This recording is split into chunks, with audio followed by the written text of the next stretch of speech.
שלום לכם וערב טוב, ברוכים הבאים לאירוע ההשקה של ספר שהוא ספר שמגלם סיפור מרהיב של חברות בין ישראל לבין סין, ואני מאוד מאוד שמח שאנחנו ככה משיקים את הערב הזה ביחד כאן בליבה של תל אביב, הנסיך הקטן, ערב שעובר לו בשידור ישיר גם ברשתות החברתיות בעברית בישראל וגם ברשתות חברתיות בסין בשפה האנגלית.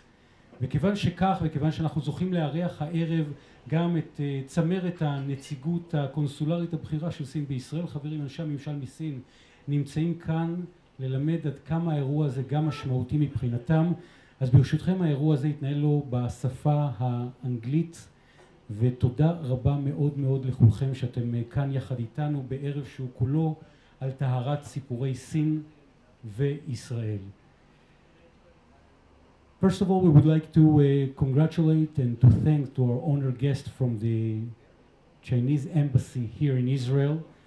And before we start and talk about the unique stories of Israel and China, of cooperation, of culture, of books and friendship, of all the team of behalf of our publishing house of ContentoNow, we are very, very thankful and would like to invite Minister Chai Wei-ming from the Chinese embassy.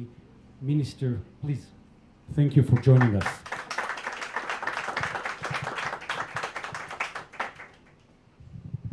Thank you. Thank you. Can I just stand here? Yes, you can sit and stand. Yes, okay. Okay. Good evening, ladies and gentlemen.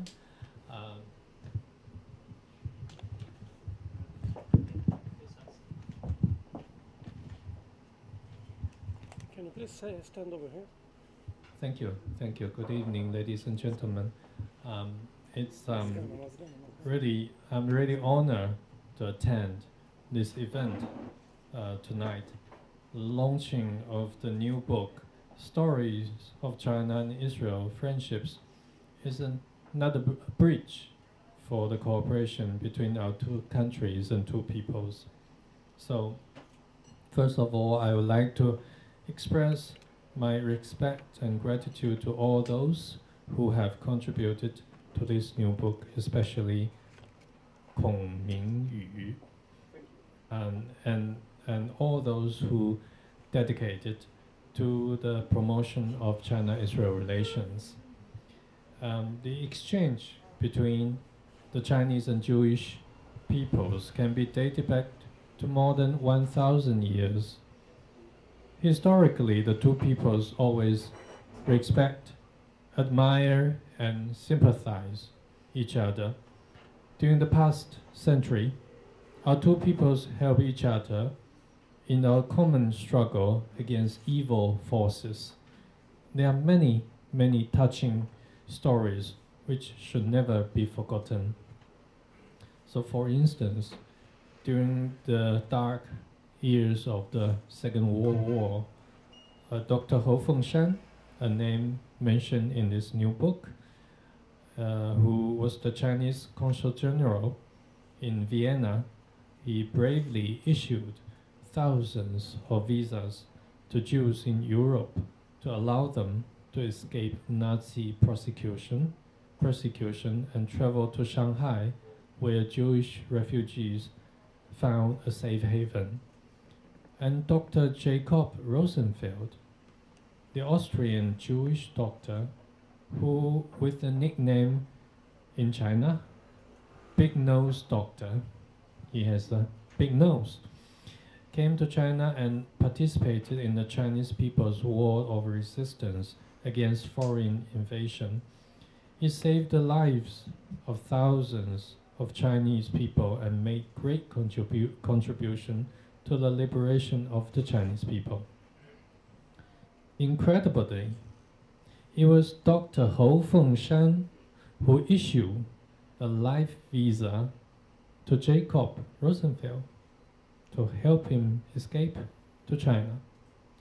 And that was very, very amazing story. So a friend in need is a friend indeed. The mutual support of our two peoples is the solid foundation of our bilateral relations and friendship.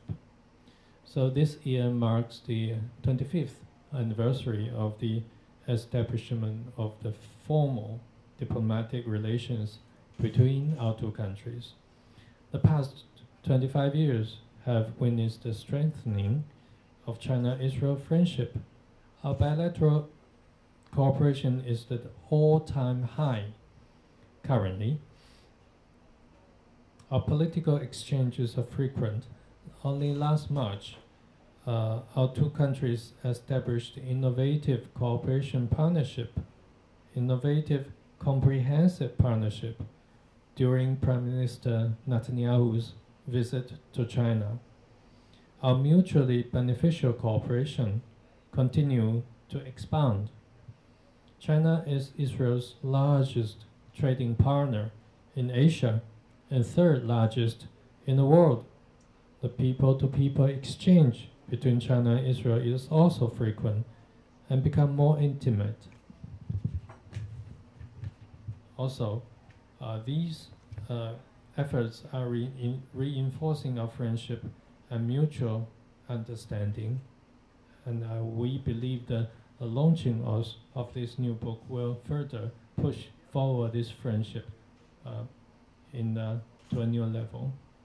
So, ladies and gentlemen, another thing I want to mention is that many friends have said that to know well about China, one must learn more about the party in China, the Communist Party of China. So it's a CPC for short. So please allow me to update you about the 19th CPC National Congress, which was held last week and laid out a clear blueprint for China's future development.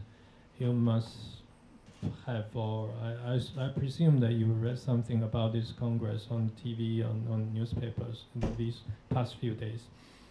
The Congress announced that the construction of socialism with Chinese characteristics has entered a new era. Our goal is to develop China into a strong and modern socialist country by the middle of this century. At the same time, our minds are clear about the inadequacies of the current development. China is still at the primary stage of socialism and still a developing country. The most prominent problem is that people want to live a better life, but this aspiration still cannot be realized with the current unbalanced and inadequate development. So in order to overcome the inadequacies and achieve our goal, the Congress drew a 14-point roadmap in areas including economic reform, rule of law, environmental protection, and party building. On China's foreign policy, the Congress promoted the idea of building a global community with a shared future for mankind. No matter what stage of development China reaches, China will never seek hegemony or engage in expansion. China will continue to uphold the idea of peace, development, cooperation, and win-win situation. We will commit to the establishment of the new type of international relations characterized with mutual respect, fairness, justice, and win-win cooperation. China calls every country to make joint efforts to achieve lasting peace and prosperity. As the biggest developing country, China will commit to the maintenance of international rules and undertake appropriate responsibilities. So simply put, the 19th CPC National Congress has great significance not only for CPC and China, but also for the world and also for China-Israel relations. China, under the guidance of the CPC new leadership, will continue its fast development by the innovation drive. Israel is a well-known startup nation, strong in creation and innovation. China has strong manufacture capacity and huge market. China-Israel cooperation has great potential and is benefiting each other. The Belt and Road Initiative will also bring more and better opportunities to Israel. So, we fully believe that with joint efforts, China-Israel innovative comprehensive partnership will develop prudently and fruitfully in this new era. So we also believe that with your participation, the friendship and the relations between the two countries and two peoples will be even stronger. So thank you very much. Thank you.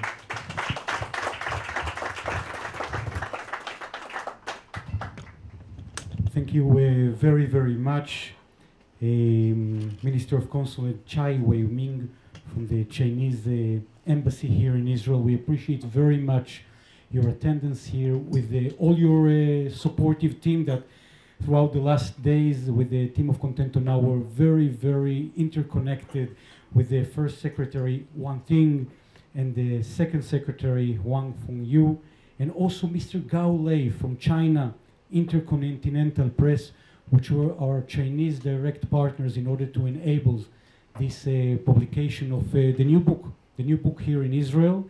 It is called in Hebrew, אנחנו ואתם, סיפורי ידידות בין סין לבין ישראל, or in other words, you and us, stories about the unique friendship between China and Israel. And lots of great people, top authors, top people with great stories have came here from all over the country in order to share with you and with us their unique perspective about their personal story of them and the Chinese Republic. And we'll be make a short introduction with the people that are sitting with us here. I would love to say hello to Professor Yaron Ziv. Hello to you, Yaron Ziv. Good evening. Just to begin, every one of you will share one short sentence about himself and about his friendship with China. Please. Well, to say something about myself, I'm a professor at the university and lecture in psychology and human behavior, and I guess my relationship to China is the mutual concern about the modern parenting as China is, and about the new policy of 2 children in a house, and we're struggling about parental authority, and that's my issue. So the connection with China is very clear. Thank you, Professor Yaron Ziv. And we have also with us a partner that is part of the book, Irmi Ulmer. Hello to you, Irmi Ulmer. Good evening, distinguished guests. I myself was born in Israel. But the family was born in China. Not. It is not completely true. My father was born in Samara. It means Russia, and my mother was born in Odessa. It means Ukraine. But to the end of the communist revolution in the Soviet Union, 1917, they escaped with many other Jews to China, and as the ambassador said, there was a great reception for the Jews and great help, and they enabled them to act in the Jewish community, to learn in the various schools, even to the academic schools, and later on to go back to our land here in Israel. So after so many years in China and coming here to Israel, and one of the unique stories of this book, by the way, just to verify, who is the elder brother, Ehud or Irmi? No, the elder brother... In between you two? The elder brother is Amram. Yes, I am the second one, Ehud the third. There is one more... Yossi, which is in the United States. We're talking about the Olmert family in a few moments, but also is joining us here, Yarin Kimo. Hello to you, Yarin. Hello, my name is Yarin Kimor, and I wear two hats in my connections with China. I'm a television reporter and director. I directed 5 parts, a full-length series about China in '94, 23 years ago, while most of the people at that time in China rode bicycles. But at that time already I felt the motivation, I felt the talent, I felt the ability and the eagerness as it was fulfilled 23 years later on, when actually you are leading power in this world. And I felt it 23 years ago while it was just a potential. And this series was spread all over the world, and it was shown by a lot of Chinese and so on. And the other hat that I wear is that I give all kinds of creative thinking workshops and lectures in Israel and all over the world to every organization who would like to think differently and to develop his creativity in a way that it's not dependent on skill or inspiration, but can be adopted by everybody. The square can be less square, but also the creative can be more creative than he is if he is equipped with the right techniques that I share with the audience. I do it to all kinds of Chinese delegations here in Israel, owners of companies, high tech and others, education and so on, but also in China. I did it a few times in China to all kinds of organizations there, and I found a lot of common denominator. We'll be talking about your visits in China and the presentations there with the new book. And also is joining us here Eyal El-Tawil. Hello to you, Eyal. Hi, how are you? You're coming back from a series of lectures now in the Far East, and you're here in Israeli TV, and many people are very, very acquainted with you, with your jokes, etc., till you had cancer. Yeah. I had cancer with a 5% chance of survival, and I decided to write jokes about it and perform. I'm a stand-up comedian, and with all the 5% that they gave me, I cured. I'm 5.5 years now that I'm clean, and I'm with my performance. I'm going all over the world. I was in Asia right now, and I want to give people hope from my story. I also did a lot of used a lot of medicine, Chinese medicines, like how do you say dikur? How? Acupuncture and a lot of things that really helped me to cure. I'm talking about it also in my lecture, and that's it. I hope to give people hope and the understanding that body and soul are going together, and humor and laughter can save your life and give you an option of a better life and healthy life. Thank you very, very much, and we'll be discussing also the ability to laugh with cancer, which is so unique approach that is part of the unique spirit that you're bringing with your books and your content. And also, we've joined it here with an old friend, Zohar Jacobson. Hello to you, Zohar. Hi. Hi.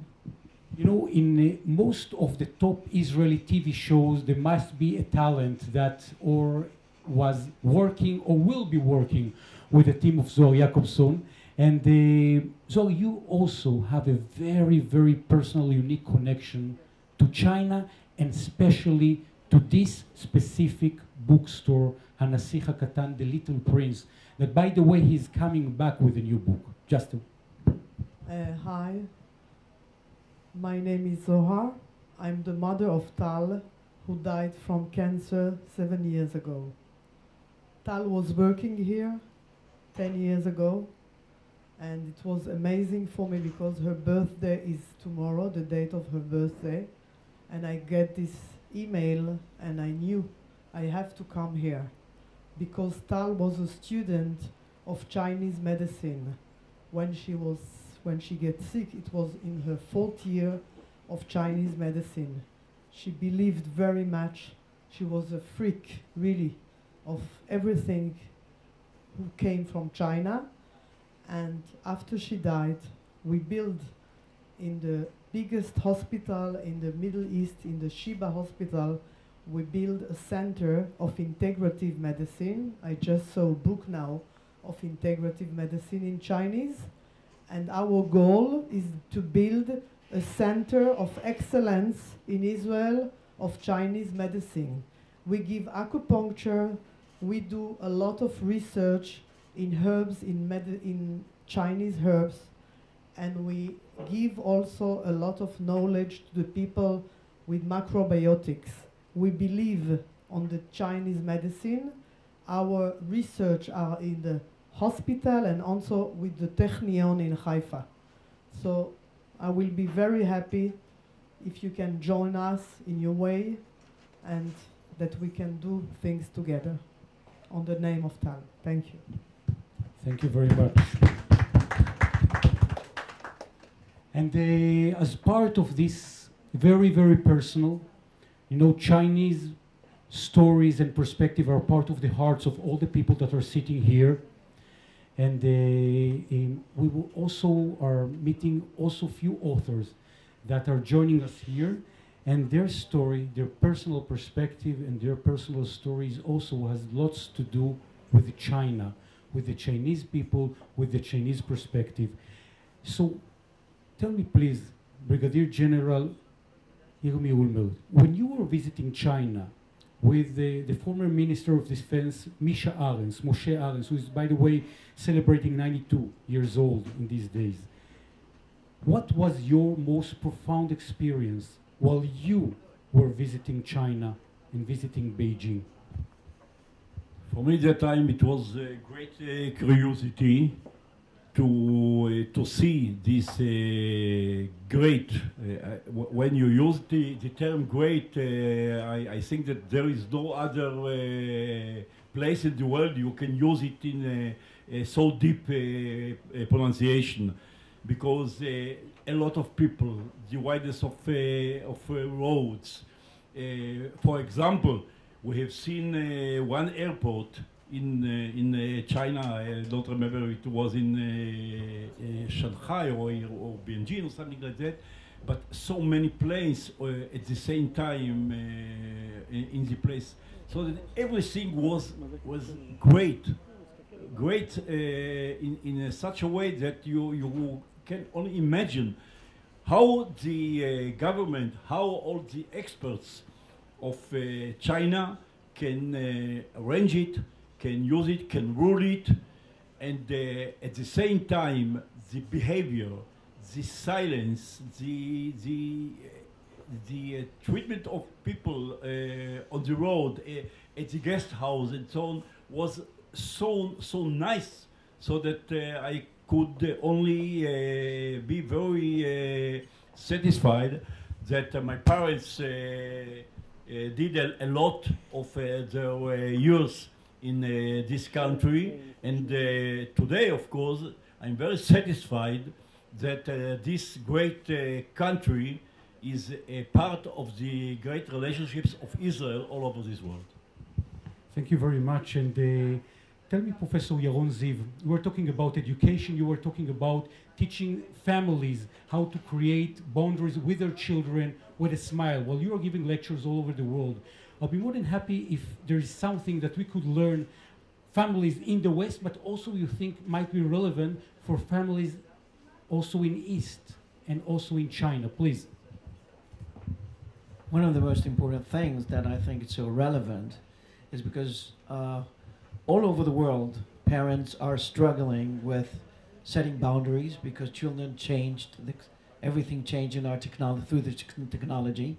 And when China, that got me interested so much about this, because when China had the policy of one child in a family, the possibility of interacting with brothers and sisters was deprived. There was no way of social interaction.